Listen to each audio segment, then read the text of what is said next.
ಬೆಂಗಳೂರು ದಕ್ಷಿಣ ಜಿಲ್ಲೆಯಿಂದಾನೇ ಬಂದಂಗೆ ಇದೆ. ಬೆಂಗಳೂರು ದಕ್ಷಿಣ ಭಾಗ ಟಿಪಿಕಲ್ ಗೌರ್ನಮೆಂಟ್ ಪ್ರಾಬ್ಲಮ್ ಇದ್ದಂಗಿದೆ ಆಫ್ ಎ ರೆವಿನ್ಯೂ ಇಶ್ಯೂ.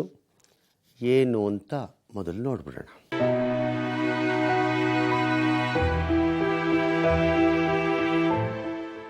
ಇವರೆಲ್ಲ ಹುಟ್ಟು ವಿಶೇಷ ಚೇತನರು.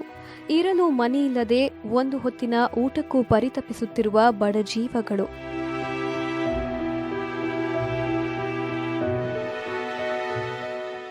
ಎರಡ್ 2003ರಲ್ಲಿ ಕರ್ನಾಟಕ ಹೆಲನ್ ಕೆಲ್ಲರ್ ಸಂಸ್ಥೆಯ 31 ಮಂದಿ ವಿಶೇಷ ಚೇತನರಿಗೆ ಬೆಂಗಳೂರು ದಕ್ಷಿಣ ತಾಲೂಕಿನ ಗೊಟ್ಟಿಗೆಗೆರೆಯಲ್ಲಿ ಆಶ್ರಯ ಯೋಜನೆ ಅಡಿಯಲ್ಲಿ 20-40 ವಿಸ್ತೀರ್ಣದ ಸೈಟ್ಗಳನ್ನು ಸರ್ಕಾರ ಮಂಜೂರು ಮಾಡಿದೆ.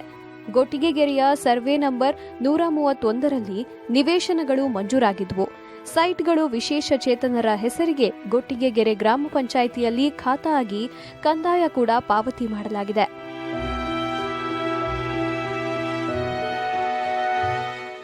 ಆದರೆ ಗ್ರಾಮ ಪಂಚಾಯಿತಿಯಿಂದ ಬಿಬಿಎಂಪಿ ವ್ಯಾಪ್ತಿಗೆ ಸೇರಿದ ಬಳಿಕ ಕಿರಿಕಿರಿ ಶುರುವಾಗಿದೆ. ವಿಶೇಷ ಚೇತನರಿಗೆ ಖಾತಾ ಮಾಡದೆ ಬೃಹತ್ ಬೆಂಗಳೂರು ಮಹಾನಗರ ಪಾಲಿಕೆಯ ಅಧಿಕಾರಿಗಳು ಸತಾಯಿಸುತ್ತಿದ್ದಾರೆ. ಕಳೆದ 21 ವರ್ಷದ ಹಿಂದೆ ಮಂಜೂರಾದ ಜಾಗವನ್ನ ಹದ್ದುವಸ್ತು ಕೂಡ ಮಾಡಿಕೊಟ್ಟಿಲ್ಲ. ಕಳೆದ ಹಲವು ವರ್ಷಗಳಿಂದ ಈ ನಿವೇಶನ ಉಳಿಸಿಕೊಳ್ಳುವ ಹೋರಾಟ ಮಾಡುತ್ತಿರೋ ವಿಶೇಷ ಚೇತನರು ಕಚೇರಿಗಳಿಗೆ ಅಲೆದು ಸುಸ್ತಾಗಿದ್ದಾರೆ. ಈಗ ಈ ಜಾಗದಲ್ಲಿ ಬೆಂಗಳೂರು ನೀರು ಸರಬರಾಜು ಮತ್ತು ಒಳಚರಂಡಿ ಮಂಡಳಿ ಡ್ರೈನೇಜ್ ಪೈಪ್ಲೈನ್ ಮಾಡಲು ಹೊರಟಿದ್ದು, ಇರಲು ಒಂದು ಸೂರು ಮಾಡಿಕೊಳ್ಳುವ ಕನಸು ಕಂಡಿದ್ದ ವಿಶೇಷ ಚೇತನರು ಬೀದಿಗೆ ಬರುವಂತಾಗಿದೆ.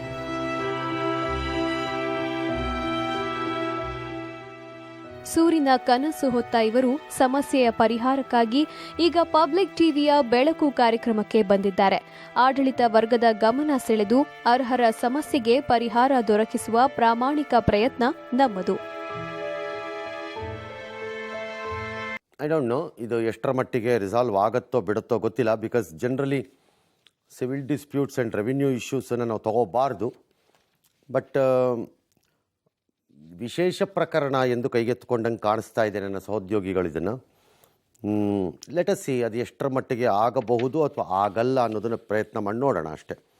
ಪ್ರಯತ್ನ ಆಗದಿದ್ದರೆ ಅವ್ರಿಗೆ ಬೇರೆ ಮಾರ್ಗವನ್ನು ಹೇಳಿಕೊಡ್ಬೋದು ಅನಿಸತ್ತೆ. ಈ ಸಮಸ್ಯೆಗೆ ಪ್ರತಿನಿಧಿಗಳಾಗಿ ಪ್ರಹ್ಲಾದ ದೇಸಾಯಿ ತಾವು, ನಂಜುಂಡರಾವ್ ತಾವು, ಲಿಂಗೇಗೌಡರು ನೀವು ಮತ್ತು ಶೈಲಜಾ ಅನ್ನೋರು ನೀವೀಗ ಏನು ಮಾಡ್ಕೊಂಡಿದ್ದೀರಿ? ಪ್ರಹ್ಲಾದ್ ದೇಸಾಯಿ ಅನ್ನೋರು ಸರ್, ಮುಂಚೆ ನಾವು STD ಟೆಲಿಫೋನ್ ಬೂತ್ ನಡೆಸ್ತಾ ಇದ್ದೀವಿ ಸರ್. ನಿಮಗೆ ದೃಷ್ಟಿ ಸಮಸ್ಯೆನಾ? Sir, totally blind sir. Totally okay. Helen Keller ಸಂಘದ ಅಧ್ಯಕ್ಷ ಸರ್. ನೀವೇನು ಮಾಡ್ತೀರಿ?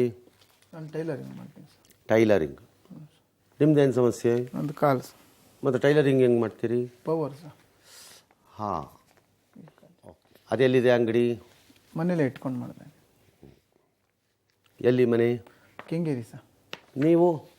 ಸರ್, ನಾವು ಕಮಲಾನಗರ ಇರೋದು ಸರ್. ಕಮಲಾನಗರ. ಮೊದಲು ನಾವು ಟೆಲಿಫೋನ್ ಬೂತ್ ನಡೆಸ್ತಾ ಇದ್ದೋ. ಈಗ ಟೆಲಿಫೋನ್ ಬೂತ್ ಇಲ್ಲದ ಕಾರಣದಿಂದ ಚಿಲ್ಲರೆ ಅಂಗಡಿ, ಅದೇ ಅಂಗಡಿಯಲ್ಲಿ ಚಿಲ್ಲರೆ ಅಂಗಡಿ ಇಟ್ಕೊಂಡು ವ್ಯಾಪಾರ ಮಾಡ್ತಾ ಇದ್ದೀವಿ ಸರ್. ಏನು ಮಾಡ್ತಾರೆ ಮಕ್ಕಳು? ಮಕ್ಕಳು ಓದ್ತಾವೆ ಸರ್. ಏನು ಓದ್ತಾರೆ? ಮಗ M.Com ಮಾಡ್ತಾನೆ, ಮಗಳು B.Com ಮಾಡ್ತಾವೆ. ನಿಮ್ಮ ಮಕ್ಕಳು? ನಮ್ಮ ಮಕ್ಕಳು ಒಬ್ಬ PUC ಮಾಡ್ತಾನೆ ಸರ್, ಇನ್ನೊಬ್ಬ 6ನೇ ಕ್ಲಾಸ್. ನಿಮ್ಮವರು? ನನ್ನ ಮಗಳು ಇಂಜಿನಿಯರಿಂಗ್ 2nd ಇಯರ್ ಸರ್. ಒಬ್ಬಳೇನಾ? ಒಬ್ಬಳೇ ಮಗಳು ಸರ್. ನಿಮ್ಮ ಶ್ರೀಮತಿ ಆರಾಮಾಗಿದ್ದಾರಾ? ನಮ್ಮ ಶ್ರೀಮತಿ ಆರಾಮಿದ್ದಾರೆ ಸರ್. ಅವರು ಟ್ಯೂಷನ್ನು ಅದೆಲ್ಲ ಮಾಡಿಬಿಟ್ಟು. ಅಂದರೆ ಅವ್ರು ನಾರ್ಮಲ್ಲಾ? ಅವ್ರು ನಾರ್ಮಲ್ ಪರ್ಸನ್ ಸರ್. ನೀವೇನು ಮಾಡ್ತೀರಮ್ಮ? STD ಬೂತ್ ಇಟ್ಕೊಂಡಿದ್ದೀನಿ ಚಿಕ್ಕಬಿದ್ರ ಕಾಲಲ್ಲಿ. ಈಗಲೂ? ಇವಾಗ ಅಂಗಡಿ ಚಿಲ್ಲರೆ ಅಂಗಡಿ ಜೋಡಿಸಿದ್ವಿ. ಅಂಗಡಿ ಓಡಲ್ಲ ಅದು ಇವಾಗ. ಅಂಗಡಿ ಇಟ್ಕೊಂಡಿದ್ದೀನಿ. ಸ್ಕೂಲ್ ಮಕ್ಕಳು ಬುಕ್ಕು, ಪೆನ್ನು, ಪೆನ್ಸಿಲು, ಸ್ಕೂಲ್ದ ಐಟಮ್ ಎಲ್ಲ ಹಾಕೊಂಡಿದ್ದೀನಿ. 2003ರಲ್ಲಿ ಇದು ಅಲಾಟ್ಮೆಂಟ್ ಆಗಿರೋದಾ? ಹೌದು ಸರ್. ಓಕೆ. ಎಷ್ಟು ಜನಕ್ಕೆ? 31 ಜನಕ್ಕೆ. 31 ಜನಕ್ಕೆ ಸರ್. ಸರಿ. 3ರಲ್ಲಿ ಅಲಾಟ್ಮೆಂಟ್ ಆದಮೇಲೆ ನೀವು ಯಾಕಲ್ಲಿ ಯಾರು ಕಟ್ಟಲಿಲ್ಲ ಮನೇನ? ಸರ್, ನಮಗೆ 2003ರಲ್ಲಿ ಹಕ್ಕುಪತ್ರಗಳನ್ನು ಕೊಟ್ಟರು ಸರ್. ಸೊ ನಮ್ಮ ಹಕ್ಕುಪತ್ರ ಕೊಟ್ಟಾಗ ನಮಗೆ ಪೊಸಿಷನ್ನು, ನಮ್ಗೆ ಸೈಟು ಬೌಂಡ್ರಿ ಫಿಕ್ಸ್ ಮಾಡಿ ಕೊಟ್ಟಿರಲಿಲ್ಲ. ಸೊ ಅವಾಗ ಕೇಳಿದ್ವಿ, ಬರೀ ಹಕ್ಕುಪತ್ರ ಕೊಟ್ಟರೆ ಹೇಗೆ, ನಮಗೆ ಸೈಟ್ ಬೌಂಡ್ರಿ ಫಿಕ್ಸ್ ಮಾಡಿ ನಮ್ಮ ಸೈಟ್ ಎಲ್ಲಿದೆ ಅಂತ ತೋರಿಸ್ಕೊಟ್ಬಿಡಿ, ನಾವು ಗುಡಿಸ್ಲು ಹಾಕ್ಕೊಂಡಾರು ಇರ್ತೀವಿ ಅಂತ ನಮ್ಮ ಹುಡುಗರು ಎಲ್ಲರೂ ಕೇಳಿದರು. ಆಯಿತು, ಇನ್ನೊಂದು 15 ದಿವಸದಲ್ಲಿ ನಾವೆಲ್ಲ ರೆಡಿ ಮಾಡಿಕೊಡ್ತೀವಿ ಅಂತ ಹೇಳಿ ಅವಾಗಿನ ತಾಲೂಕಾ ಪಂಚಾಯತಿ EO ಅವರು ಹಕ್ಕುಪತ್ರ ಇಶ್ಯೂ ಮಾಡಿಸ್ಕೊಟ್ರು ಸರ್. ಸೊ ಆದರೆ ನಮಗೆ ಪೊಸಿಷನ್ ನೋಡಿದ್ರೆ ಅಲ್ಲಿ ಒಂದು 5 ಶೀಟ್ ಮನೆಗಳಿತ್ತು, ಬೇರೆದವರು ಒತ್ತುವರಿ ಮಾಡಿದ್ದು. ಅದನ್ನು ತೆರವುಗೊಳಿಸಿ ನಮಗೆ ಸೈಟ್ಗಳನ್ನು ಕೊಡಬೇಕಾಗಿತ್ತು. ಆದರೆ ತರಾತುರಿ ಮಾಡಿಬಿಟ್ಟು ನಮಗೆ ಹಕ್ಕುಪತ್ರ ಮಾತ್ರ ಇಶ್ಯೂ ಮಾಡಿಕೊಟ್ರು.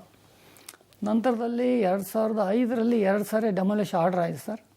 ಆ ಶೀಟ್ ಮನೆ ಡೆಮಾಲಿಷ್ ಮಾಡಿ ನಮಗೆ ಸೈಟ್ಗಳನ್ನು ಗುರುತಿಸ್ಕೊಡ್ಬೇಕು. ಈಗ ಜಾಗದಲ್ಲಿ ಏನಿದೆ? ಈಗ ಆ ಜಾಗದಲ್ಲಿ 15 ಜನ ಒತ್ತುವರಿ ಮಾಡಿದ್ದಾರೆ. ನಮ್ಗೆ ಒಳಗಡೆ ಹೋಗೋಕ್ಕೂ ರೋಡ್ ಇಲ್ಲ, ಆ ರೋಡಲ್ಲೂ ಮನೆ ಕಟ್ಕೊಂಡ್ಬಿಟ್ಟಿದ್ದಾರೆ. ಪಕ್ಕದಲ್ಲಿ ಹಿಮಗಿರಿ ವೆಂಡರ್ಸ್ ಅಂತ ಹೇಳಿ ವಿಲ್ಲಾಗಳು ಇದೆ ಸರ್, ಅವರು ನಮ್ಮದು ಒತ್ತುವರಿ ಮಾಡಿದ್ದಾರೆ. ಸುತ್ತಲೂ ಎಲ್ಲ ಕಾಂಪೌಂಡು ಅವ್ರದ್ದು, ಹಿಮಗಿರಿಯವ್ರದ್ದು. ಮತ್ತು ಈ ಒತ್ತುವರಿದಾರರು ನಮ್ಮ ರೋಡ್ಗೂ ಮನೆ ಕಟ್ಕೊಂಡಿದ್ದಾರೆ. ನಾವು ಒಳಗೆ ಹೋಗೋಕ್ಕೆ ದಾರಿ ಇಲ್ಲ ಸರ್. 37 ಗುಂಟ ಜಾಗ ನೋಡೋದಕ್ಕೆ ದ್ವೀಪ ಥರ ಆಗಿದೆ. ಓಕೆ, ಈಗ ಅಲ್ಲಿ ಒಳಗೆ ಹೋಗೋಕೆ ಜಾಗ ಹೆಂಗೆ ಮಾಡೋಕ್ಕಾಗತ್ತೆ? ಮತ್ತೆ ಜಾಗ ಈ ಒತ್ತುವರಿದಾರ ನಮ್ಮ ರೋಡಲ್ಲಿ ಏನು ಮನೆ ಕಟ್ಟಿದ್ದಾರೆ ಅದನ್ನ ಡೆಮಾಲಿಷ್ ಮಾಡಿ ಒತ್ತುವರಿದಾರನ ಮಾಡಿದರೆ ನಮಗೆ ದಾರಿ ಆಟೋಮೆಟಿಕ್ಕಾಗಿ ಬಂದೇ ಬರುತ್ತಲ್ಲ ಸರ್. ಹಿಮಗಿರಿಯವ್ರ ಕಡೆಯಿಂದನೂ ದಾರಿ ಇದೆ ಸರ್, ಅವರು ಒತ್ತುವರಿ ಮಾಡಿದ್ದಾರೆ, ಅವ್ರ ಕಡೆಯಿಂದನೂ ಕೊಡ್ಬೋದು ನಮಗೆ.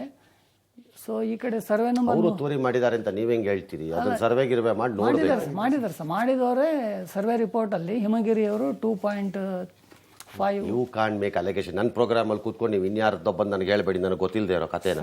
ನನಗೆ ಅದ್ರ ಪೇಪರ್ಸ್ ಕೊಟ್ಟಿದ್ದೀರಾ ನೀವೇನಾರು? ನೀವು ನನಗೆ ಅದನ್ನು ಹೇಳಕ್ಕೆ ಬರಬೇಡಿ. ಯಾರ್ದೋ ಮೇಲೆ ನನ್ನ ಹತ್ರ ಯಾಕೆ ಹೇಳ್ತೀರಿ? ಸರಿ ಸರ್. ಅದಿದ್ರೆ ಅಧಿಕಾರಿಗಳು ನೋಡ್ಕೋಬೇಕು, ಮಾಡ್ಕೋಬೇಕಷ್ಟೇ. ನಾನು ಅದಕ್ಕೂ ಜವಾಬ್ದಾರಿ ಆಗೋಕ್ಕಾಗಲ್ಲ. ಬಟ್ ಅದು ಮಾಡಿದ್ರೆ ಏನೋ ರಿಪೇರಿ ಮಾಡ್ತಾರೆ ಅದನ್ನು. ಹಾಂ ಸರ್. ಕಷ್ಟ ಇದೆ ಇದು. 2014ರಲ್ಲಿ ಮತ್ತೆ ಡೆಮಾಲಿಷ್ ಆರ್ಡರ್ ಆಯ್ತು ಸರ್. ಆಕೆ ನೀವೀಗ ಹೆಲೆನ್ ಕೆಲ್ಲರ್ ಸಂಸ್ಥೆ ಅಂತೆಲ್ಲ ಕಟ್ಕೊಂಡು ಸಂಘ ಕಟ್ಕೊಂಡು ಅಧ್ಯಕ್ಷರಾಗಕ್ಕೆ ನಿಮ್ಗೆ ಗೊತ್ತಾಗುತ್ತೆ, ಕೋರ್ಟ್ಗೆ ಹಾಕಕ್ಕೆ ಗೊತ್ತಾಗ್ಲಿಲ್ವಾ ನಿಮ್ಗೆ? ಇದನ್ನು ಅಷ್ಟು ಗೊತ್ತಾಗ್ಲಿಲ್ವಾ ನಿಮ್ಗಳಿಗೆ? ಸರ್ ಗೊತ್ತಾಯ್ತು ಸರ್, ಆದರೆ ಆರ್ಥಿಕ ಪರಿಸ್ಥಿತಿ ಎಲ್ಲ ಸುಮ್ಮನೆ ಇರಪ್ಪ. ಎಲ್ಲದಕ್ಕೂ ನೀವು ಒಂಥರ ನಮ್ಗೆ ಯಾರೋ ಬಂದು ಮಾಡಿಕೊಟ್ಬಿಡ್ಬೇಕು, ಇದ್ರ ಥರ ದೇವ್ರ ಥರ ಅಥವಾ ಅನುಕಂಪದಲ್ಲಿ ಆಗೋಗ್ಬಿಡ್ಬೇಕು ಇವೆಲ್ಲ ಅನ್ನೋ ಥರ ನೀವು ಓಡಾಡ್ಬಿಟ್ರೆ ಹೆಂಗಾಗ್ಬಿಡುತ್ತೆ ರೀ? ವಿಕಲಚೇತನರು ಅಥವಾ ನನಗೆ ಕಣ್ ಕಾಣಲಿಲ್ಲ, ನನ್ನ ಕಾಲು ಸರಿ ಇಲ್ಲ, ಇನ್ನೊಂದಿಲ್ಲ ಅಂದ್ಬಿಟ್ಟು ನೀವು ಎಲ್ಲವೂ ನಮ್ಗೆ ಅನುಕಂಪದಲ್ಲಿ ಅಥವಾ ಯಾರೋ ದೇವ್ರ ಥರ ಮಾಡಿಕೊಟ್ಬಿಡ್ಬೇಕು ಅಂತ ನಿರೀಕ್ಷೆ ಹೆಂಗೆ ಮಾಡ್ತೀರಿ ನೀವು? ಸಂಘ ಯಾಕೆ ಕಟ್ಟಿದ್ರಿ ಹಂಗಾರೆ? ನೀವು ಅಧ್ಯಕ್ಷಕ್ಕಾಗಿದ್ದೀರಿ. ನನಗೇನು ಅರ್ಥನೇ ಆಗ್ತಿಲ್ಲಪ್ಪ ನಿಮ್ಮದು ಕೇಸ್. ಇದು ಆ್ಯಕ್ಚುಲಿ ಇಟ್ಸ್ ನಾಟ್ ಈಸಿ. ಇದು ಸರ್ ನಿಮಗೆ ಈವರೆಗೂ ಏನು ಸಿಕ್ಕಿದೆಯಲ್ಲ ಸರ್ ಮಾಹಿತಿ, ಅದು ಅರ್ಧನೇ ಸರ್. ಇದರಲ್ಲಿ ಪೂರ್ತಿ ಮಾಹಿತಿನ ನಾವು ರೆಡಿ ಮಾಡಿದ್ದೀವಿ. ಪೂರ್ತಿ ಮಾಹಿತಿ ದ್ವೀಪ ಆಗಿದೆ, ಒತ್ತುವರಿಯಾಗಿ ರಸ್ತೆ ಇಲ್ಲ ಅಂತಂತೀರಿ. 2003ದಿಂದ ಸುಮ್ಮನೆ ಓಡಾಡ್ಕೊಂಡಿದ್ದೀರಿ. 32 ಎಲ್ಲಿ ಏನು ಮಾಡಬೇಕೋ ಅದು ಮಾಡಿದೆ. ಸಂಘ ಏನು ಕುಪ್ಪಿಂಗ್ ಹಾಕಕ್ಕೆ ಕಟ್ಟದ್ರ ಹಂಗಾರೆ? 32 ಆದೇಶಗಳಾಗಿದೆ, 2 ಡೆಮಾಲಿಷನ್ ಆರ್ಡರ್ ಆಗಿದೆ. ಯಾಕೆ ಹೋಗ್ಲಿಲ್ಲ ರೀ ಆದೇಶದ ಮೇಲೆ ಕೋರ್ಟ್? ನೀವುಗಳು ಇಷ್ಟೊತ್ತಿಗೆ ಸೆಟ್ಲ್ ಆಗ್ತಿರ್ಲಿಲ್ವೇನ್ರಿ ಮ್ಯಾಟ್ರ್? ನಾವು ಅದೇ ಸರ್ ನೀವು ಹೇಳ್ದಂಗೆ ಇನ್ನೊಬ್ರು ಯಾರೋ ಮಾಡ್ಕೊಡ್ತಾರೆ, ಇನ್ನೊಬ್ರು ನಮಗೆ ತೋರಿಸ್ತಾರೆ. ಈಗ ಬಂದು ನಮ್ಮ ಮೇಲೆ ನನ್ನನ್ನು ಬಂದು ಹಿಡ್ಕೊಂಡು ಕೇಳಿದ್ರೆ ನಾನು ಏನ್ರಿ ಮಾಡೋಕ್ಕಾಗತ್ತೆ? ಅಧಿಕಾರಿಗಳನ್ನ ನಾವು ಇಲ್ಲ, I don't think this is a proper case for us to take it. ನನಗೇನು ಅನ್ನಿಸ್ತಾ ಇಲ್ಲ. ಸ್ಟಿಲ್ ನೋಡೋಣಪ್ಪ, ನಿಮ್ಮ ಅದೃಷ್ಟ ಇದ್ದರೆ ಆಗಲಿ ಅಷ್ಟೇ. ಐ ಕಾಂಟ್ ಹೆಲ್ಪ್ ಇದನ್ನು. ನನಗಿದು ಅಷ್ಟು ಮನಸ್ಸು ಯಾಕೋ ಇದಾಗ್ತಾ ಇಲ್ಲ ಇದಕ್ಕೆ. ಹೌದು ಸರ್, ನಿಮ್ಗೆ ಸಿಕ್ಕಿದ ಮಾಹಿತಿ ಲೆಟ್ ಅಸ್ ಸಿ. ನನ್ನ ಕೈಲಾಗಿದ್ದ ಪ್ರಯತ್ನ ಮಾಡ್ತೀನಿ. I give you no assurance. ಈಗಲೇ ಹೇಳ್ಬಿಟ್ಟಿದ್ದೀನಿ ನಾನು. ಸರ್ ಡೆಮಾಲಿಷ್ ಮಾಡಿಸಿ that is not my problem. ಅದು ನನ್ನ ಪ್ರಾಬ್ಲಮ್ ಅಲ್ಲ. ನಾನು ರೆವಿನ್ಯೂ ಇಶ್ಯೂಸಿಗೆ ತಲೆನೇ ಹಾಕಲ್ಲ ನಾನು ಸಾಮಾನ್ಯವಾಗಿ. ಐ ಡೋಂಟ್ ನೋ ಇದು ಹೆಂಗೆ ಕೈಗೆ ಸಿಗಾಕೋತು ಅಂತ ಗೊತ್ತಾಗ್ತಿಲ್ಲ ಈಗ ನನಗಿದು. ಬಟ್ ಸ್ಟಿಲ್ ಆಗೋಗಿದೆ. We will try. ನಮ್ಮ ಕೈಲಾಗಿದ್ದನ್ನು ನಾನು ಮಾಡಿಸೋಕ್ಕೆ ಟ್ರೈ ಮಾಡ್ತೀನಿ. ಕೇಳ್ತೀನಿ ಯಾರನ್ನಾರು 4 ಜನನ. ಆದರೆ ನಿಮ್ಮೆಲ್ಲರ ಅದೃಷ್ಟ ಮತ್ತು ಸಂತೋಷ. ಆಗದೇ ಇದ್ದರೆ ಅದು ನಿಮಗೆ ಬಿಟ್ಟಿರೋ ದಾರಿ ಏನು ಅಂತ ಆಮೇಲೆ ಹೇಳ್ತೀನಿ. ಇನ್ನೂ ನಂಬಿಕೆ ಆಗ್ತಾ ಇಲ್ಲ. ನಮ್ಗಿನ್ನೂ ನಂಬಿಕೆ ಗೊತ್ತಲ್ಲ, ನಾವು ಇಲ್ಲಿ ಕುಂತಿದ್ದೀವಿ ಅಂತ. ಎಲ್ಲ ಸುಮ್ಮನೆ ಬಿಡಬೇಡ್ರಿ. ಇಂಥದ್ದು ಭಾಳ ಕೇಳಿದ್ದೀನಿ ನಾನು. ನನ್ನ ಹತ್ರ ಹೇಳ್ಬೇಡಿ. ಊರವ್ರೆಲ್ಲ ನನಗೆ ಅದನ್ನೇ ಹೇಳೋದು ಬಂದು, ನೀವು ಒಬ್ಬರಿಂದ ಆಗೋಗ್ಬಿಡುತ್ತೆ ಏನ್ಕೊಂಡು ಬಂದುಬಿಟ್ಟಿದ್ವಿ ಅಂತ. ಒಬ್ಬರೇ ನಿಮ್ಮ ಮೇಲಿಂದ ಇಳಿದು ಬಂದಿದ್ದೀನಿ ನಾನು. ನೀವು ಮಾಡಬೇಕಾದ ಕೆಲಸ ಮಾಡಿದೆ ನನ್ನ ಮೇಲೆ ತಾಕದ್ರ ಅದನ್ನು. ಮತ್ತು ಬೆಂಗಳೂರು ದಕ್ಷಿಣದ ತಹಸೀಲ್ದಾರ್ ಶ್ರೀನಿವಾಸ್ ಅವರು ಈಗ ಸಂಪರ್ಕದಲ್ಲಿ. Let me see facts of the case ಏನು ಇನ್ನೋದೇ ಗೊತ್ತಾಗ್ತಿಲ್ಲ. ಪಾಪ ಅವ್ರಿಗಾದ್ರೂ ಗೊತ್ತಿರ್ಬೋದು. ಅವರು ಏನು ಮಾಡ್ತಾರೆ? ಅವ್ರು ತಹಸೀಲ್ದಾರ್ ಆಗಿ ಯಾವಾಗಲೂ ಬಂದಿರ್ತಾರೆ. ಇದು ಯಾವಾಗಲಿಂದೋ ಇಶ್ಯೂ. ಅವರು ಏನು ಮಾಡ್ಬೋದೋ ಗೊತ್ತಾಗ್ತಿಲ್ಲ. Still we will see. Good man. ಹಾಗಾಗಿ ಪಾಪ ಸಂಪರ್ಕಕ್ಕೆ ಬಂದಿದ್ದಾರೆ. ನಮಸ್ಕಾರ ಸರ್. ತಮಗೆ ನಾನು ರಂಗನಾಥ್ ಮಾತಾಡ್ತಾ ಇದ್ದೀನಿ. ನಮಸ್ಕಾರ ಸರ್. ಸಾರಿ ಸರ್, ನಾನು ನಿಮಗೆ ತೊಂದರೆ ಕೊಡ್ತಾ ಇದ್ದೀನಿ ಅನ್ಸತ್ತೆ. ಇಲ್ಲ ಹೇಳಿ ಸರ್. ಅಲ್ಲ, ಯಾಕೆ ತೊಂದರೆ ಕೊಡ್ತಾ ಇದ್ದೀನಿ ಅಂದ್ರೆ ಇದು ನಿಮ್ಮ ಜವಾಬ್ದಾರಿ ಕೆಲಸ ಅಲ್ಲ ಅನ್ನಕ್ಕಲ್ಲ. ಯಾವಾಗಲೂ ಬಂದು 20 ವರ್ಷದಿಂದ ಬಂದಿರೋ ಇಶ್ಯೂನ ಈಗ ನಿಮ್ಮ ತಲೆಗೆ ನಾನು ಕಟ್ತಾ ಇದ್ದೀನಲ್ಲಪ್ಪ ಅನ್ನೋದಕ್ಕಷ್ಟೇ ನನಗೆ ಬೇಜಾರು ಸರ್. ಈಗ ತಮ್ಮವರು ನಮಗೆ ಇದ್ರದ್ದು ವಸ್ತುಸ್ಥಿತಿ ಏನು ಹೇಳಿ ನನಗೆ ಸಾಹೇಬ್ರೆ. ಈಗ ತಮ್ಮವರು ನಮಗೆ ಗಮನಕ್ಕೆ ತಂದಿದ್ರು ಸರ್ ನೆನ್ನೆ. ಈಗ ಅದು ಏನಾಗಿದೆ ಸರ್, ಕಾಲಮ್ 11 ಅಲ್ಲಿ ಇವ್ರಿಗೆ ಅಂಗವಿಕಲರ ವಿಶೇಷ ಚೇತನರ ಸಂಘಕ್ಕೆ ಅಂತ ಒಂದು ಕಾಲಮ್ 11 ಅಲ್ಲಿ ಎಂಟ್ರಿ ಇದೆ ಸರ್. ಹಾಂ ಇವ್ರು ಕೇಳ್ತಾ ಇದಾರೆ ಪಾಣಿ ಕಾಲಂ 9ರಲ್ಲಿ ಬರ್ಬೇಕು ಅಂತ ಇದೆ ಸರ್. ಹಾಂ ಮೊನ್ನೆ ಒಂದು ಲೋಕಾಯುಕ್ತಕ್ಕೂ ಕೊಟ್ಟಿದ್ದಾರೆ ಒಂದು ಕೇಸು. ಹಾಂ ಸೊ ಅದಕ್ಕೆ ವರದಿ ಕೊಡಬೇಕಾದ್ರೆ ನಾನು ಗಮನಿಸಿದೆ ಸರ್. ಇನ್ನ ಸ್ವಲ್ಪ ಡೀಪ್ ಆಗಿ ಇವ್ರಿಗೆ ಶಾಂಕ್ಷನ್ ಆಗಿರೋದು ಯಾವಾಗ ಶಾಂಕ್ಷನ್ ಆಗಿದೆ ಏನ್ ಅನ್ನೋದ್ರ ಬಗ್ಗೆ ಸ್ವಲ್ಪ ರೆಕಾರ್ಡ್ಸ್ ಸಿಗ್ತಾ ಇಲ್ಲ ಸರ್. ಪರಿಶೀಲನೆ ಮಾಡ್ಬೇಕು ಸರ್. ನಮ್ಮ DC ಆಫೀಸ್ ಅಲ್ಲಿ ಮತ್ತು ನಮ್ಮ ಹೈಯರ್ ಅಥಾರಿಟೀಸ್ ಜೊತೆ ಮಾತಾಡ್ಬಿಟ್ಟು ಅವ್ರಿಗೆ ಲೀಗಲಿ ನಮ್ಮ ಕಡೆಯಿಂದ ಏನಾಗುತ್ತೋ ಅದನ್ನೆಲ್ಲ ಏನು ಮಾಡಬಹುದು ಅನ್ಸತ್ತೆ ಇದರಲ್ಲಿ? ಸರ್ ಅದ್ ನೋಡ್ಬೇಕು ಸರ್. ರೆಕಾರ್ಡ್ ಸಿಕ್ಕಿಲ್ಲ ಸರ್. ಒಂದ್ ವೇಳೆ ಅವ್ರಿಗೆ ಮಂಜೂರಿ ಆಗಿದ್ರೆ ಸರ್ ನಾವು ಕಾಲಂ 9 ಅಲ್ಲಿ ಸೇರ್ಸಕ್ಕೆ ನಮ್ದೇನ್ ಅಭ್ಯಂತರ ಅಲ್ಲ, ಈಗ ಮಂಜೂರಿ ಆಗಿರ್ಲೇಬೇಕು ಸರ್. ಇದು ಆಗದೇ ಇದ್ರೆ ಅವ್ರು ಈ ಹಂತಕ್ಕೆ ಬರಲ್ಲ ಮತ್ತು ಅವ್ರಿಗೆ ಒಂದು 20 ಜನ ಆರ್ಡರ್ಗಳು ಕೊಡಲ್ಲ. ಡೆಮಾಲಿಷನ್ ಆರ್ಡರ್ ಅದು ಇದು ಅಂದ್ಕೊಂಡೆಲ್ಲ ಕೊಡಕ್ಕೆ ಸಾಧ್ಯನೇ ಇಲ್ಲ. ಅದು ಸ್ವಲ್ಪ ಫೈಲ್ ಸಿಗ್ತಾ ಇಲ್ಲ ಸರ್. ನನ್ಗೆ ಸ್ವಲ್ಪ ಕಾಲಾವಕಾಶ ಕೊಡಿ ಸರ್. ನಾನು ಬೇಕಾದ್ರೆ ತಮ್ಗೆ ಒಂದು ಎಲ್ಲ ಈ ಪ್ರಕರಣದಲ್ಲಿ ನಿಮಗೆ ನೆರವಾಗುವ ರೀತಿನ ಬೇರೆ ಏನಾದರೂ ಮಾಡ್ಬೋದಾ? ಸರ್ ಏನಿಲ್ಲ, ರೆಕಾರ್ಡ್ ಸಿಕ್ಕಿದ್ರೆ ನಮ್ಮ ಹಂತದಲ್ಲಿ ನಾವು ಮಾಡ್ತೀವಿ ಸರ್. ಏನ್ ತೊಂದರೆ ಇಲ್ಲ. ಇಲ್ಲ ಅಂದ್ರೆ ಅಟ್ಲೀಸ್ಟ್ ಅವ್ರಿಗೆ ಯಾವ ರೀತಿ ನಾವು ದಾರಿ ಆದ್ರೂ ತೋರಿಸ್ತೀವಿ. ಎಕ್ಸಾಕ್ಟ್ಲಿ. ನನ್ನ ವಿಷಯ ಏನಂದ್ರೆ ಇದರಲ್ಲಿ ನಾನು ಅವರು ಈ ಪ್ರಕರಣನ ಚೆನ್ನಾಗಿ ನಡ್ಸ್ಕೊಂಬಂದಿದ್ದಾರೆ, ಸರಿಯಾಗಿ ಹ್ಯಾಂಡಲ್ ಮಾಡಿದ್ದಾರೆ ಅಂತ ನನಗೇನು ಅನ್ನಿಸ್ತಾ ಇಲ್ಲ ಇದು. ಆದರೆ ಈಗ ಆಗಿದ್ದು ಆಗೋಗಿದೆ ಏನೋ ಒಂದು. ಈಗ ಒಂದು ಲಾಸ್ಟ್ ಅಟೆಂಪ್ಟ್ನ ನಾವಿಬ್ರು ನಿರ್ವಂಚನೆಯಿಂದ ಭಗವಂತ ನನ್ಗೆ ಯಾಕೋ ಈ ಪ್ರಾಬ್ಲಮ್ ಹಾಕಿದೀಯಾ ಅಂತ ಟ್ರೈ ಮಾಡೋಣ. ನಾನು ನೀವು ಇಬ್ರು ಸೇರೋಣ. ಇದರಲ್ಲಿ ನನ್ನಿಂದ ನಿಮ್ಗೆ ಯಾವುದಾದ್ರೂ ನೆರವಾಗಬೇಕು ಅಥವಾ ನಾನು ಯಾರಿಗಾರು ಮಾತಾಡಿದ್ರೆ ಸ್ವಲ್ಪ ಸ್ಪೀಡ್ ಆಗ್ಬೋದೇನೋ ಅಂತ ಏನಾದ್ರು ಅನ್ಸಿದ್ರೆ ನನಗೆ ದಯಮಾಡಿ ನೀವು ನನಗೆ ತಿಳಿಸಿ. ನಾನು ಮಾತಾಡ್ತೀನಿ. ಅವಾಗ ನಾನು ಮಾತಾಡ್ಬಿಟ್ಟ ತಕ್ಷಣ ಆಗ್ಬಿಡುತ್ತೆ ಅಂತಲ್ಲ, ಅಟ್ಲೀಸ್ಟ್ ನಿಮ್ಗೆ ಅದರಿಂದ ಒಂದಷ್ಟು ಹೆಲ್ಪ್ ಆಗ್ಬೋದೇನೋ. ಆಯ್ತು ಸರ್. ನಿಮ್ಗೆ ಅರ್ಥ ಆಯ್ತಲ್ಲ ನಾ ಹೇಳ್ತಿರೋದು? ಮೇಲ್ಗಡೆಗೆ ಎಲ್ಲಿಗಾದ್ರೂ ನಾನು ಮಾತಾಡಿದ್ರೆ ನಿಮಗೊಂಚೂರು ಹೆಲ್ಪ್ ಆಗ್ಬೋದೇನೋ ಕೆಲಸ ಮಾಡಕ್ಕೆ ಅಂತ ಅಷ್ಟೇ. ಆಗ್ಬೋದು ಸರ್. ಆ ಪ್ರಯತ್ನ ನೋಡೋಣವೇ? ಮಾಡೋಣ. ಓಕೆ, ಹಾಗಾದ್ರೆ ಒಂದು ಕೆಲಸ ಮಾಡ್ತೀನಿ ಸರ್. ನಾನು ಇವ್ರನ್ನ ನಿಮ್ಮ ಹತ್ರ ಕಳಿಸ್ತೀನಿ. ನೀವು ಡಿಸ್ಕಸ್ ಮಾಡಿ, ಆಮೇಲೆ ನಾನು ನೀವು ಡಿಸ್ಕಸ್ ಮಾಡೋಣ ಹೇಗೆ ಮುಂದಕ್ಕೆ ತಗೋಬಹುದು ಇದನ್ನ ಅಂತ. Okay sir. ನಾನು ಎಲ್ಲ ಚಿಕ್ಕದ ಮೇಲೆ ತಮಗೆ ಸೋ ನೈಸ್ ಆಫ್ ಯು. ಈಗ ಒಂದು ಕೆಲಸ ಮಾಡೋಣ. ನೀವು ಈ ಆರ್ಡರ್ಸ್ ನನಗೆ ಹೇಳ್ತಿದ್ದಿರಲ್ಲ, ನಮ್ಗೆ ಅರ್ಧ ಗೊತ್ತಿದೆ, ನನ್ನ ಹತ್ರ ಫುಲ್ ಇದೆ ಅಂತ ಏನೋ ಬಿಡ್ತಾ ಇದ್ದಿರಲ್ಲ. ಈಗ ನೀವು ಇಟ್ಕೊಂಡು ನನ್ನ ಹತ್ರಕ್ಕೆ ತಂದ್ರೇನ್ರಿ? ನನ್ನ ಗೌರ್ಮೆಂಟ್ ಆಫೀಸರ್ ಏನ್ರಿ? Can I direct tahsildar or DC you have to do like this ಅಂತ ಹೇಳಕ್ಕೆ ಬರುತ್ತಾ ನನಗೆ? ನೀವು ಯೋಚನೆ ಮಾಡಿ ಒಂದೇ ಒಂದು ನಿಮಿಷ ಇದನ್ನು ದಯವಿಟ್ಟು ಯೋಚನೆ ಮಾಡಿ. ಆಗತ್ತಾ? ಅಲ್ಲಿ ಎಲ್ಲ ಕೊಟ್ಟು ಓಡಾಡಿ ಎಲ್ಲ ಇದು ಮಾಡಿದ್ವಿ ಸರ್. ಆವಾಗ ಈಗ ಅಂತ ಹೇಳ್ತಾವ್ರು ಸರಿ. ಅಲ್ಲೆಲ್ಲ ಈಗ ಆಗದಿದ್ಮೇಲೆ ಇಲ್ಲಿ ಹೆಂಗೆ ಆಗುತ್ತೆ ನಿರೀಕ್ಷೆ ಮಾಡ್ತಿದ್ದೀರಿ ನೀವುಗಳು? ಹೀಗೆ ಡೈರೆಕ್ಷನ್ ಹೆಂಗೆ ಕೊಡ್ತೀವಿ? ಯಾರಿಗೆ ಡೈರೆಕ್ಷನ್ ಕೊಡ್ಬೇಕು? ಈಗ ಅದಕ್ಕೆ ಕೊಡ್ತಾರ ಯಾರು? ಕೊಡೋಕ್ಕಾಗತ್ತಾ? ನೀವೇ ಹೇಳಿ. ಆಗುತ್ತೆ ಸರ್, ನಿಮ್ಮ ಕಡೆಯಿಂದ ಬಂದು ನನಗೆ ಫೋನ್ ಮಾಡಿಬಿಟ್ಟು ಇದು ಮಾಡ್ರಿ ಅಂತ ಆರ್ಡರ್ ಮಾಡಕ್ಕೆ ನಾನೇನು ಅವ್ರ ಬಾಸ? ನಾನೇನು ಸರ್ಕಾರಿ ಆಫೀಸರ್ ಹಂಗಾರೆ? ಆದ್ರೆ ಅವ್ರು ಎಚ್ಚೆತ್ಕೋತಾರೆ. ಎಚ್ಚೆತ್ಕೊಳ್ಳೋದಾದ್ರೆ ಬೇರೆ ಹಂಗಾರೆ ನಾನು ನ್ಯೂಸ್ ಮಾಡಿ ಕೈ ಬಿಡ್ತೀನಿ. ಅವ್ರು ಎಚ್ಚೆತ್ಕೊಂಡ್ರೆ ಎಚ್ಚೆತ್ಕೊಳ್ಳಿ, ಬಿಟ್ಕೊಳ್ಳಿ ಅಷ್ಟೇ. ನೀವು ಆಗದೆ ಕೆಲಸ. ಸಾರಿ ರೀ, I am sorry. I will not take this responsibility. ಕಾರ್ಯಕ್ರಮದಲ್ಲಿ ಸಾಕಷ್ಟು ಜನರು ಇರ್ಬೋದು. ಹಂಗನ್ಬಿಟ್ಟು ಚಂದ್ರನ್ ತಗೊಂಬಂದು ಕೊಡಕ್ಕಾಗಲ್ಲ ಇಲ್ಲಿ. ನಾನು ಸೊ ಚಂದ್ರನ್ನು ಇದನ್ನು ತಂದು ಕೊಡಕ್ಕಾಗಲ್ಲ ಇಲ್ಲಿ. No, I am sorry. ಇದು ನನಗೆ I am basically not happy with this case. ಒಂದು ಕೆಲಸ ಮಾಡ್ರಿಪ್ಪ, ನೀವು ಅಧ್ಯಕ್ಷರಾಗಿದ್ದೀರಿ ಅಥವಾ ನೀವು ಸಂಘದಲ್ಲಿ ಏನೋ ಇರ್ತೀರಿ, ವಾಟ್ ಎವರ್ ಇಟ್ ಇಸ್. ಈ ಎಲ್ಲ ದಾಖಲೆಗಳನ್ನು ಹಾಕಿ ನಿಮ್ಮ ಹತ್ರ ಇರೋದನ್ನು ಅದೇನೇನೋ ಹೇಳ್ತಾ ಇದ್ದೀರಿ. ಮತ್ತು ಸ್ಯಾಂಕ್ಷನ್ ಆಗಿದ್ದು ಕರೆಕ್ಟಾಗಿ ಲೆಕ್ಕ ಸಿಗ್ತಿಲ್ಲ ಅಂತ ಅವ್ರು ಅಂತಿದ್ದಾರೆ ಪಾಪ. That's okay. ಅವ್ರ ಹತ್ರ ಇದೆಯೋ ಇಲ್ವೋ ಪ್ರಶ್ನೆ ಬೇರೆ. ನಿಮ್ಮ ಹತ್ರ ಇರುತ್ತೆ. 9 ತಿಂಗಳಿಂದ ಅವ್ರ ಆಫೀಸ್ಗೆ ನಾವು ನಿಮ್ಮ ಹತ್ರ ಇರುತ್ತೆ. ಓಡಾಡ್ತಾ ಇದೀವಿ ಸರ್. ಇದೆ ಸರ್. ಇಲ್ಲ, ನಿಮಗೆ ಬೇಕಾದಂಗೆ ಮಾಡ್ಕೊ ಹೋಗಿ. ಇಲ್ಲ, ನಾನು ಹೇಳಿದ್ದನ್ನು ಕೇಳಿ, ಎರಡರಲ್ಲಿ ಒಂದು ಮಾಡ್ರಿ. ಯಾವ್ದು ಬೇಕು ನಿಮಗೆ? I will give you full powers to get out of this place.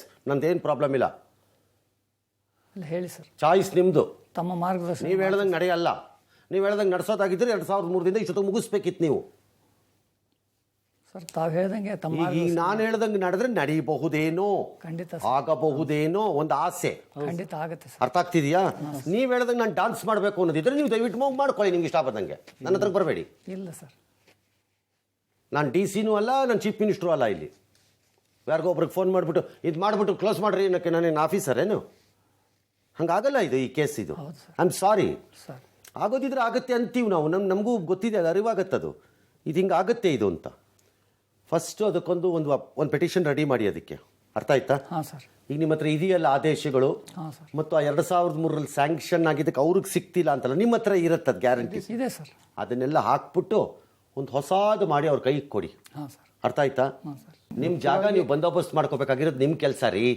2003ರಲ್ಲಿ ಆಗಿದ್ದಕ್ಕೆ 20 ವರ್ಷದಿಂದ ಸರ್ ಈಗ ಆಗಿದೆ ಸರ್, ಹಿಂಗೆ ಮಾಡಿದ್ದಾರೆ ನೋಡಿ ಸರ್ ಅಂದರೆ ಐ ಅಕ್ಸೆಪ್ಟ್ ಇಟ್. ಬೇಕಾರಾಗ ಆಗಿದೆ ಈ ಥರ ಆಶ್ರಯ ಇಶ್ಯೂನಲ್ಲಿ ಭಾಳ ಕಡೆ ಲೀಗಲ್ ಇಶ್ಯೂಗಳಾಗಿ, ರೆವಿನ್ಯೂ ಇಶ್ಯೂಗಳಾಗಿ, ಅಲಾಟ್ ಮಾಡಿರೋ ಲ್ಯಾಂಡ್ಗಳದ್ದು ಪ್ರಾಬ್ಲಮ್ಗಳಾಗಿ, ಅದೇನೇನೋ ಡಿಸ್ಪ್ಯೂಟ್ಗಳಾಗಿ ಫಜೀತಿ ಆಗೋಗಿದೆ ರಾಜ್ಯದಲ್ಲಿ ಭಾಳ ಕಡೆ. ಏನು ನೀವು ಒಬ್ಬರೇ ಅಲ್ಲ, ಬಟ್ 20 ವರ್ಷದ್ದನ್ನು ಇಲ್ಲಿ ಕೂತ್ಕೊಂಡು ಅರ್ಧ ಗಂಟೆ ನೀವು ಸಾಲ್ವ್ ಮಾಡು ಅನ್ನೋ ಥರ ನನಗೆ ಬಂದು ಆರ್ಡರ್ ಮಾಡಿದ್ರೆ ನಾನು ಒಪ್ಪಕ್ಕೆ ರೆಡಿ ಇಲ್ಲ. ಇಲ್ಲಿ ನಿಮಗೆ ಬೇಜಾರಾದರೆ ಆಗಲಿ, ನಾನೇನು ಮಾಡೋಕ್ಕೆ ಬರಲ್ಲ. ಸುಳ್ಳು ಹೇಳು ಅಂದರೆ ಹೇಳ್ತೀನಿ, ನನಗೇನು ಪ್ರಾಬ್ಲಮ್ ಇಲ್ಲ. ಅವ್ನು ಸುಳ್ಳು ಹೇಳ ಅಲ್ಲಿ ಮಾತಾಡಿದ್ದೀನಿ ಈಗ ತಹಸೀಲ್ದಾರ್ ಅವ್ರಿಗೆ, ಅವರೆಲ್ಲ ಮಾಡಿಕೊಡ್ತಾರೆ, ಹೋಗ್ಬಿಡಿ ಅಲ್ಲಿಗೆ. ಅಥವಾ ದಿಮಾಕು, ಕೊಬ್ಬು, ಅಹಮ್ಮಲ್ಲಿ ನಾನು ಹೇಳಿದ್ದೀನಿ ಎಲ್ಲ ನಡೆಯುತ್ತೆ ಹೋಗ್ರಿ ಅಂತ ಹೇಳೋಕ್ಕೆ ನಾನೇನು ಇದಾ? ಹಂಗಾಗಲ್ಲ. ಈ ಪ್ರೋಗ್ರಾಮಿನ ಉದ್ದೇಶ ಮತ್ತು ರೀತಿ ಅದಲ್ಲ, ಅದು ಅರ್ಥ ಆಯ್ತಾ? ಹಾಂ ಸರ್. ಎಲ್ಲಿ ಸರ್ಕಾರ ಇನ್ವಾಲ್ವ್ ಆಗತ್ತೆ ಅಲ್ಲಿ ನಾವು ಅವ್ರನ್ನ ಒಪ್ಪಿಸಿ ಕೆಲಸ ಮಾಡಿಸಿಸ್ಬೇಕು. ಎಲ್ಲಿ ಸರ್ಕಾರದ ಪಾತ್ರ ಇಲ್ಲವೋ ಅಲ್ಲಿ ನಾವೇ ಆ ಹೆಲ್ಪನ್ನು ಮಾಡಿ ಕ್ಲೋಸ್ ಮಾಡಬೇಕು. ಇದೆರಡು ನಮ್ಮ ಕಾರ್ಯಕ್ರಮದ ಉದ್ದೇಶಗಳು. ಹೌದು ಸರ್. ಹೌದಲ್ಲ? ಹೌದು ಸರ್. ಇದು ಕಾನೂನು ಪ್ರಕಾರ ಇರೋದ್ರಿಂದ ಅದು ಕಾನೂನು ಪ್ರಕಾರನೇ ಆಗಬೇಕು. ನಾನು ಹೇಳ್ಬಿಟ್ಟ ತಕ್ಷಣ ನಡೆದು ಬಿಡಲ್ಲ. ಅಲ್ಲಿ ಅದಕ್ಕೊಂದು 1000 ಜನ ಬಂದು ಅಬ್ಜೆಕ್ಷನ್ ಹಾಕ್ತಾರೆ ಇವತ್ತು. ಅದಕ್ಕೆಲ್ಲ ನಾನು ಉತ್ತರ ಕೊಟ್ಕೊಂಡು ಕೂತ್ಕೊಳ್ಳ ಬೆಳಗ್ಗೆ ರಾತ್ರಿ, ಹಂಗಾಗಲ್ಲ.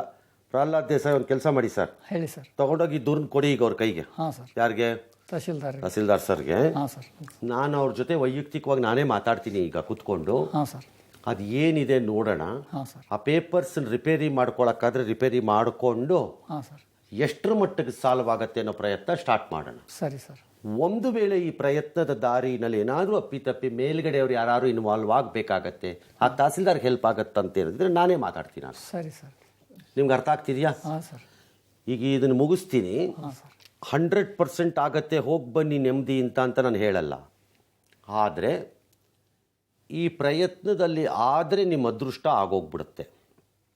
ಆಗದೇ ಇದ್ದರೆ ಮುಂದೆ ಆಗತ್ತೋ ಬಿಡುತ್ತೋ ನನಗೆ ಗೊತ್ತಿಲ್ಲ. ಅರ್ಥ ಆಗ್ತಿದೆಯಾ? ಹಾಂ ಸರ್. ನಾನು ಮಾಡೋ ಪ್ರಯತ್ನ ನಿರ್ವಂಚನೆಯಿಂದ ಮಾಡ್ತೀನಿ, ಅಷ್ಟು ಮಾತ್ರ ಹೇಳ್ತೀನಿ. ಹಾಂ ಸರ್. ಓಕೆನಾ? 4 ಜನಕ್ಕೆ ಆಯಿತು ಸರ್. ನಿಮಗೆ? ಹಾಂ, ಡನ್.